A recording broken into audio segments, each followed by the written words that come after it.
May it please the court, defense counsel, ladies and gentlemen of the jury. About the only thing I agree with Mr. Lenneman about is that the police are the guardians of justice. Everything else he said, ladies and gentlemen, is inconsistent with all the evidence. See, here's what's going on. He knows that all the evidence points to this guy. He's the murderer.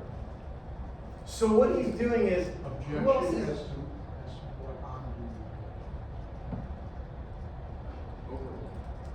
It's the defense's argument, right? So what he's trying to do is he's going to say, well, there was a third person in the car. Let's blame him.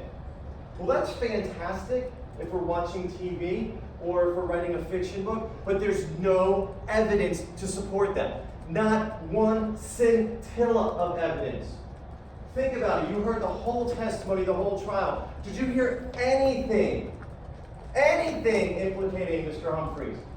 Mr. Humphreys got on the stand, and mind you, when you put a play on in hell, you don't get to choose angels as actors. We get the witnesses that we get, ladies and gentlemen. Mr. Humphreys sat up here. He was just answering. He was doing the best he can. If he was fed information, don't you think his testimony would have been spectacular? I don't even think he could have lied if he tried up there. It was just too much effort for him. He was just telling you what it was. And what the defense forgot to argue in their argument, which is super important, and they didn't argue it because it goes against them, is what did the police not know about? What did the police have no clue about? They didn't know about Walterboro in South Carolina. They had no clue that car was stopped. Who's the one who told them? Mr. Humphrey. And think about that. Mr. Humphrey, who was fed all of this information, was given all of this information by the police, yet he gave them information that they never knew about. And guess what happened when they went and corroborated it? It was corroborated. You heard the deputy from South Carolina. He did stop the car. He did find the gun. All three of them were in the car. Keep that in mind, ladies and gentlemen. When Mr. Humphrey was up there, and he told you the first 30 minutes or whatever, first 40 minutes, he was lying to the cops. He didn't want to be involved. Does he look like someone who cooperates with the police? Does he look like someone who's running in the door to the police station to say, hey, I got information for you? No, the officers got him in front of his mother's house, in his neighborhood, with all the people watching. You think he wants to be cooperative with those suburbans rushing in? No. But ultimately, and like y'all when we talked in jury selection, Crime Stoppers. People get rewards for helping out. You have to incentivize them because not everybody is a good citizen by nature. And Mr. Humphreys came in here. And if you watched his testimony, Mr. Lenneman cross-examined him and he got him to admit all these inconsistent statements, but that was only in reference to the first statement that he gave to Detective Rodriguez. And why is that important? Because under strenuous cross-examination by a very skilled defense attorney, was there one impeachment from his second statement or his deposition? Not one. None. Think about that. He was only able to impeach him with his initial line, but nothing else. With all of this mountain of evidence, with all the other stuff, did he even ask him, were you at the gas station? No. And he claims, ladies and gentlemen, the defense does, that Detective Butler said that they were at the gas station, Mr. Humphrey and Mr. Bauer. I submit to you to check your memory, read your notes. There was no such testimony. None. There was no evidence in this case at all that they were at the gas station together. Keep that in mind when you go back there. Think about all the evidence in the case. Is there one photograph, just one anywhere, showing Mr. Humphrey with the gun? No. Is there one photograph showing Mr. Humphrey anywhere with the pants? No. Is there one photograph showing Mr. Humphrey anything? He doesn't even know Deon Jenkins. The defense wants to blame someone who doesn't know. And if you remember in trial, Mr. Humphrey is a bad drug dealer. He sells drugs. That's why it must have happened. You remember his opening statement? It must have happened, that's why. Did we hear any evidence of that? Was Mr. Humphrey Deon's dealer in any way? Was there any connection? In fact, Detective Rodriguez went through Deon Jenkins' whole phone, all of his social media. What did he not find? any connection with Jared Humphreys. None. Zero. Zip. Everything the defense is arguing has no foundation in the evidence in this case, ladies and gentlemen. Keep that in mind. Whose DNA is on the clothing? This guy, right here. And the defense's argument there's other people's DNA. Think about it. Let's use your common sense.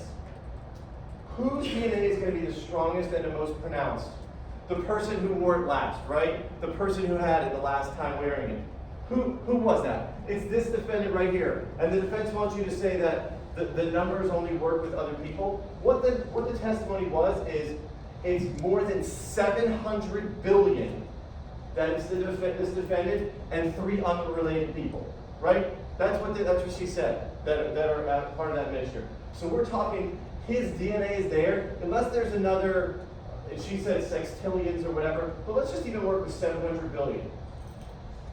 There's no other 700 billion people in this world. Keep that in context and keep in mind, guess what?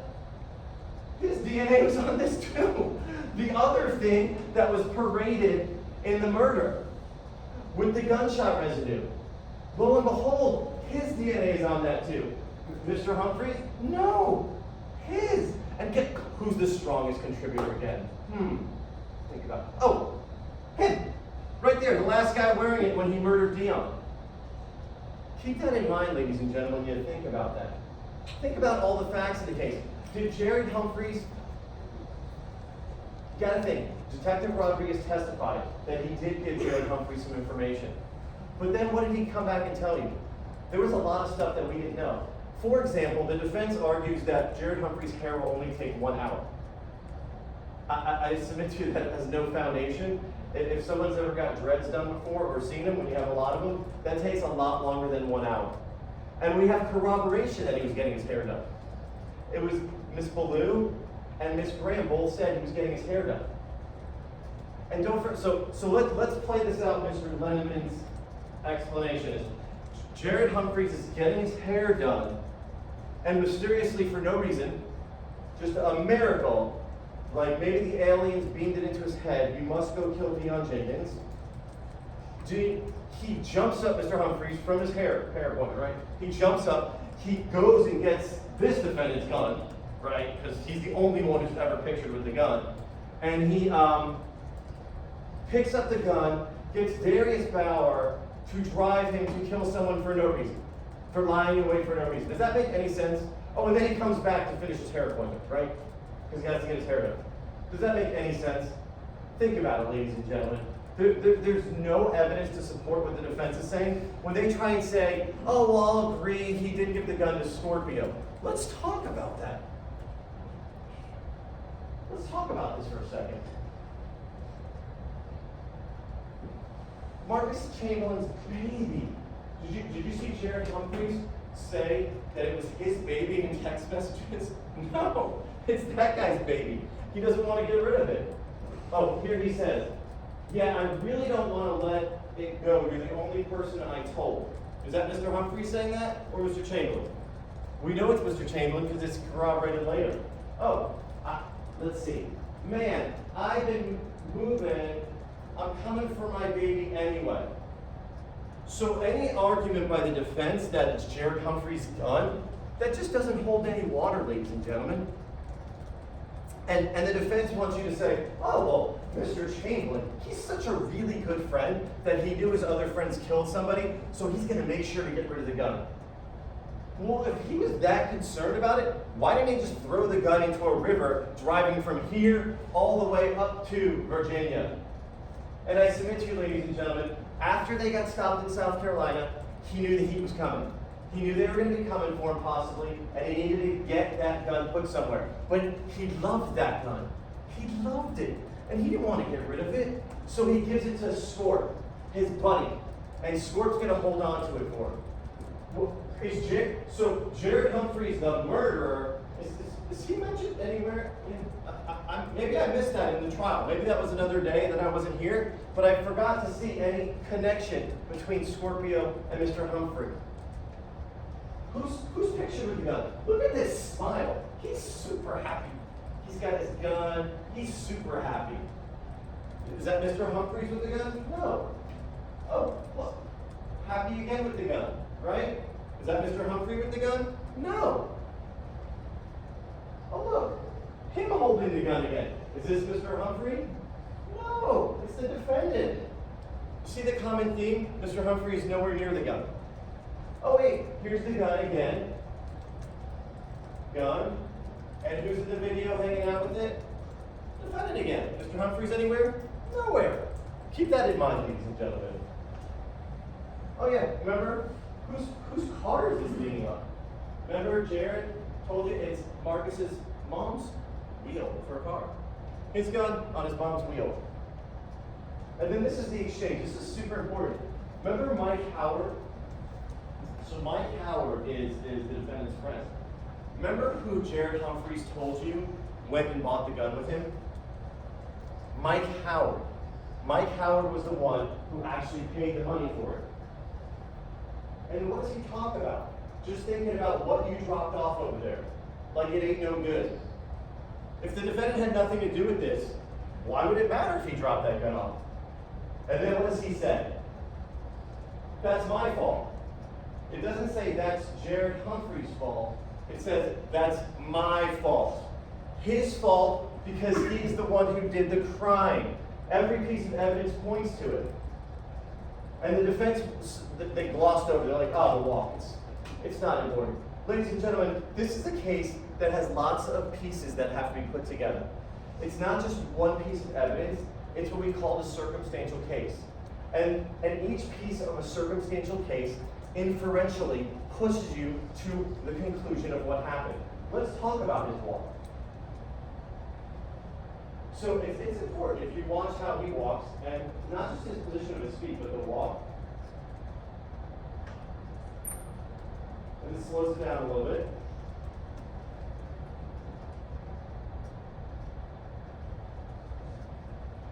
But to make it easy for you guys, what I'm going to do is we're gonna watch him walk, and well, him walk twice because him here at the jail and the night of the murder.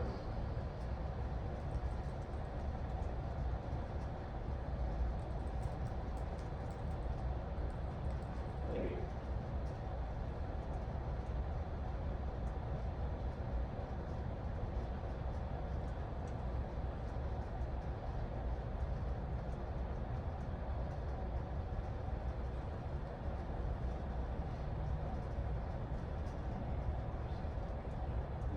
Let's watch from the other view.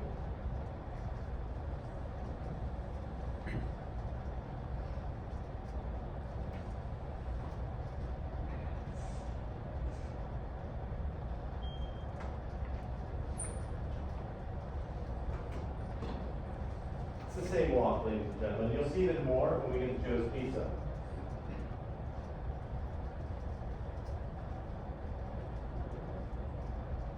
Same walk. He's got a distinct walk about him. Here we are, Joe's Pizza.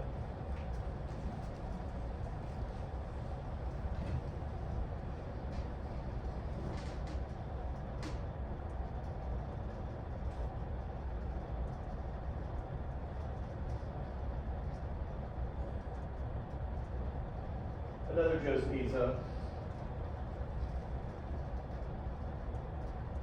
Same walk. And you'll see the position of his feet.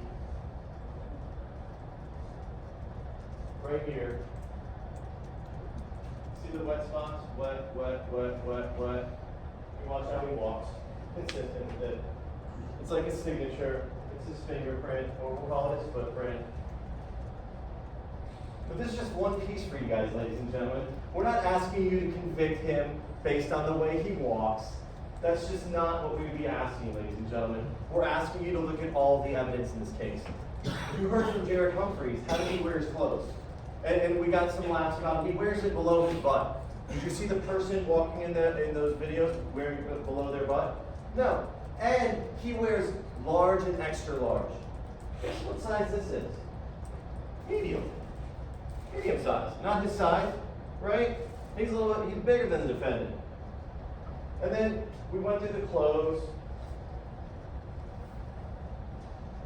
just showing that it matches. And the interesting thing about the clothes here is, look how many different legs it is. So we have the left leg and the right leg. Both of them have consistencies with each other. So it's not just one or the other.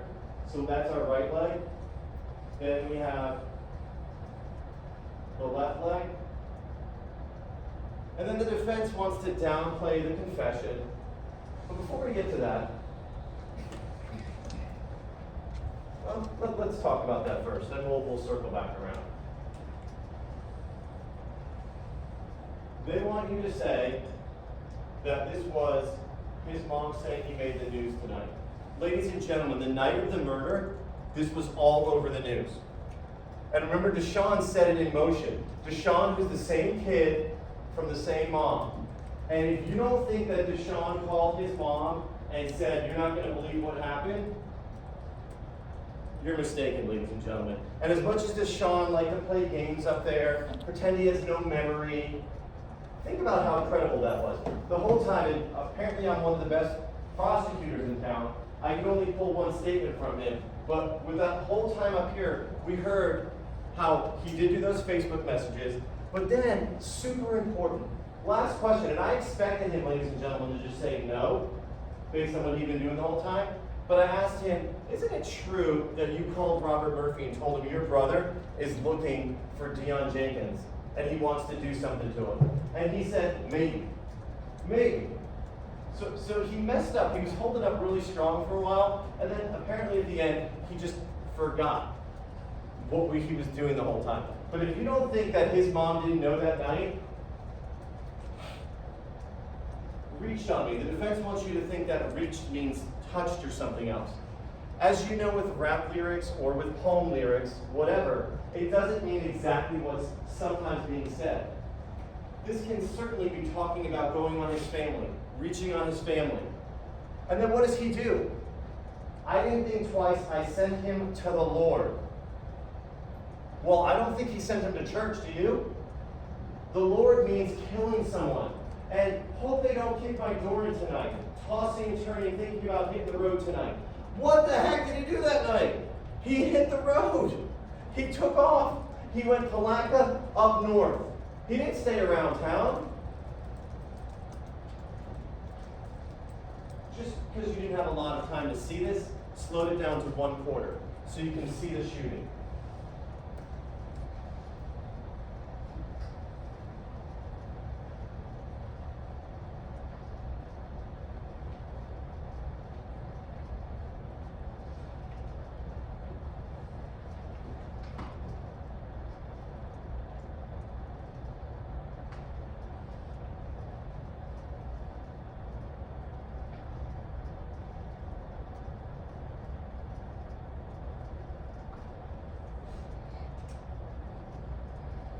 Let's talk about the investigation. The defense says that the police, I couldn't really follow the argument. I'm trying to piece it together. So because the police did such a good job in talking to hundreds of witnesses, waiting for multiple items of evidence to come back, getting lots of search warrants with Facebook, Instagram, all that stuff, that they waited too long to make the arrest until they talked to Jared Humphreys? It really doesn't make any sense. You heard, they actually went in and eliminated people who are possible suspects, right? Mr. Goodhue, well, and that was an interesting argument from the defense. I'm not even sure I followed. So it's Mr. Humphreys who did it, but if it's not Mr. Humphreys, it's Mr. Goodhue. That's what the defense was arguing. And that the cell phone doesn't discount that. Well, if you remember, it was very important. The cell tower actually was only toward, remember those sectors she talked about? You have to be on a specific sector in order to be bouncing off it. And Mr. Goodhue's house was on the sector that it was bouncing off of. The Circle K was on the exact opposite side. And then more importantly, what did we talk about? And we went through the data line by line about, from, I think it was at 329, Mr. Goodhue starts, and there's like loads of data hitting porn sites. He was watching pornography. And he watches it throughout the entire time that the victim's killed. Yet he's also a possible suspect. Once again, the defense, what they're asking you to do, they're asking you to imagine, right? And that's what the judge said is not a reasonable doubt. They're asking you to speculate. They're asking you to just come up with any doubt. That is not what we have here, ladies and gentlemen. This is a case where every single piece of evidence shows that he's the killer. The phone calls with him and Darius Bauer, right? The DNA on the clothes. Who's in the car when the clothes are discovered? Is it Mr. Humphreys and Mr. Bauer? No. It's him and Mr. Bauer. Is it Mr. Humphreys who flees to California? No. It's him and Mr. Bauer. See, what the defense wants you to do is substitute Jared Humphrey for the defendant, but there's absolutely, positively no evidence of that. And the police didn't do anything wrong here. The defense wants you to think that they are some rogue police officers running around beating people up to get confessions or things out of them. It couldn't be farther from the truth. They spent a long time investigating this case fully. They vetted out possible suspects. They eliminated the people who couldn't have done it. And then once they did that, they got all the evidence together after over a year, and every piece of evidence showed him. Let's talk about this, ladies and gentlemen. This case is like a puzzle, right? And the police, just like you listening, it's every piece that comes along. There's another piece of the puzzle that comes through and kind of shows you what the evidence is in the case. It's not just one piece of the puzzle that does it. You have to look at the puzzle together. A circumstantial case is different pieces put together to show you. And as you keep seeing the pieces of evidence in this case come together, each piece of evidence absolutely, positively shows Marcus Chamblin is the killer. And if you keep watching, every piece of evidence, nothing with Mr. Humphrey, as our puzzle comes together, you're going to see at the end, what does that puzzle reveal? It reveals the killer. You put those pieces together, and who's guilty of first-degree murder? Marcus Chamblin, sitting right there, because every piece of evidence points to him. When you look at all the evidence, this case is actually an easy case when you put it together and remember what you went through. What I'm going to ask you is you're going to go back there, you came through with your common sense. You're going to take common sense, the evidence and testimony back in that room, and once you do that, there will be no question, no doubt. I even submit to you there's no doubt in this case. Even though it's just beyond a reasonable doubt, I submit to you there's no doubt that this defendant sitting right here is the murderer. Put the pieces together, ladies and gentlemen, and you see, this case is about Deon Jenkins. It's about the execution-style murder where he came out of that, back of that Circle K, armed and ready to go, and he fired, and he fired, and he fired, and he fired, and fired, and fired, and fired, and fired, with his baby, with his gun that he loves. And he did that because he was going to kill Deon Jenkins. He was tired of that shit. He was tired of what Deon was doing, and he was going to put it to rest. Ladies and gentlemen, I submit to you, go back in that room, find him guilty, hold him responsible for the murder that day of Deon Jenkins. Thank you. Mr. Lewis, ladies and gentlemen, we're going to go ahead and